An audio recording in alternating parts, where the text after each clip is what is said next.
Bob Ross, Season 1, Episode 8 is what I'm painting today. And I've got my brushes that I have been using. This both the small and large. Again, I'm still on the... I've moved to these mini canvases because this is what I have. And I'm trying to use up art supplies. So, yeah, and it's been going good. I've gotten down quite a few bottles of paint. I'm going to have to get down more. But I think we're doing pretty good now. I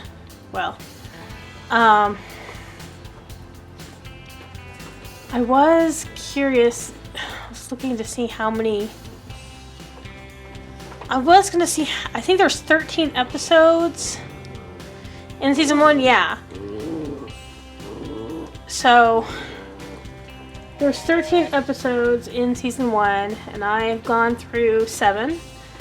And you've seen all of those. I am now on episode 8. But this one is Peaceful Valley. Got a few more coming up here. But we're on number 8. So for this one, he's doing big mountains. He always says at the beginning, or at least at every single one of the first episodes, we're going to do something a little bit different here. But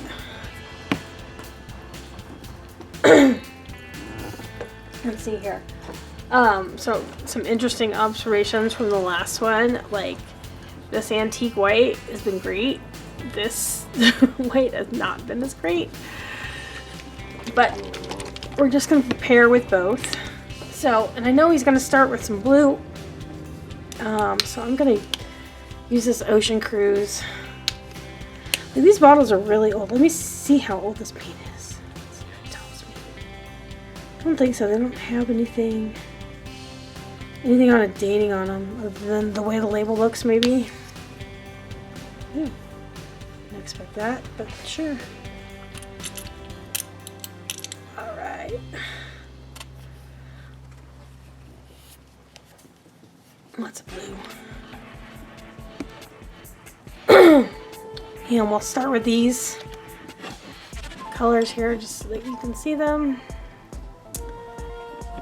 But of course, getting a little bit better about painting with paint already on there.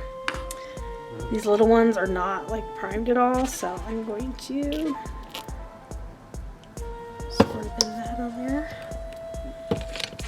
Use this brush, maybe.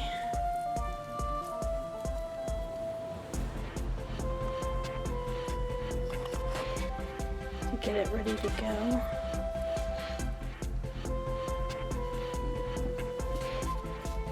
Just trying to soften up the brush, not get it totally wet. Okay.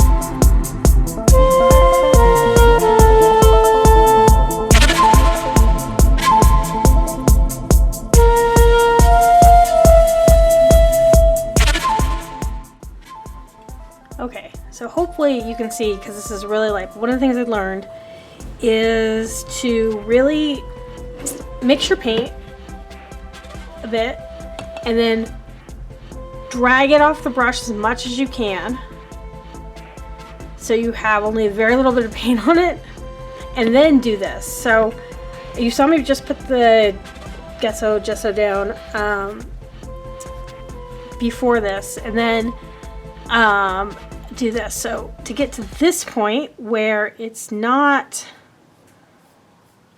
where it kind of looks like what he was doing on the canvas, is then I did a little bit, I did the X's up here and a little bit there, but I didn't like complete it. Then I completely wiped my brush on my paint rags here, got as much paint off as I could till no more was coming off, and then went back and did his little hypnotizing trick. And so now you can see, hopefully, that it looks like it's nice. So I'm not, so I think I figured out how to do that. I hope.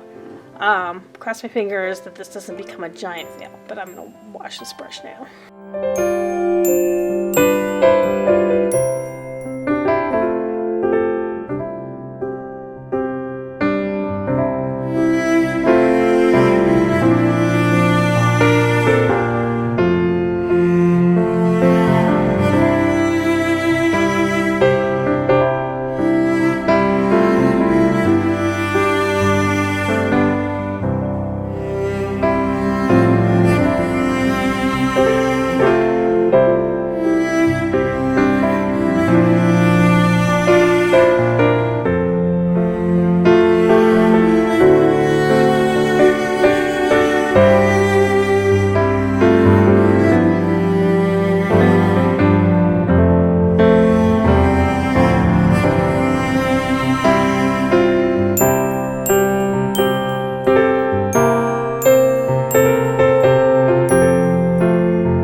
But yeah, the biggest part, I'm gonna point with this brush. I'm finding this part here really difficult. These background trees, like his looks so defined, and I just can't get that, or haven't figured it out how. And any of the ones I've done before, I think I did much better. I think the foreground is way more defined than in my last one. Getting a little bit edgier with the mountains, so this is the last one that I did versus this one. I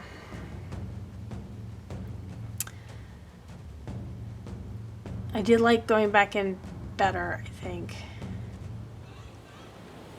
The lighter color, I think that helped, though it's weird. I'm not sure what happened there. Why isn't this purpley? There we go. It went pink on me for some reason.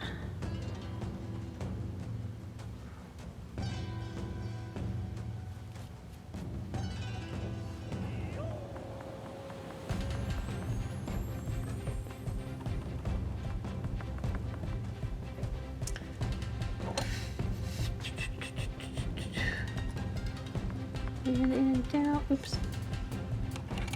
Hold it so I can do it. In and out. Scrape the paint off.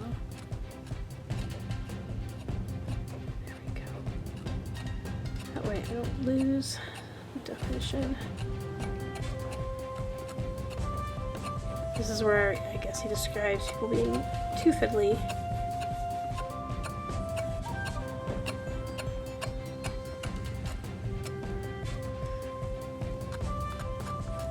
The one thing I'm getting out of this that I really like is just learning to use the palette knives. Always use them for mixing paint, not really for painting itself, and this is kind of fun. I will say, I mean, yeah, it can get kind of weird, but there we go. You know, number 8. You know, tell me what you think, or if you have any tips or people I should look up. Looked up a few other people doing this, but I don't know how many people are just going through. But next time I'll do number 9. Thank you for watching.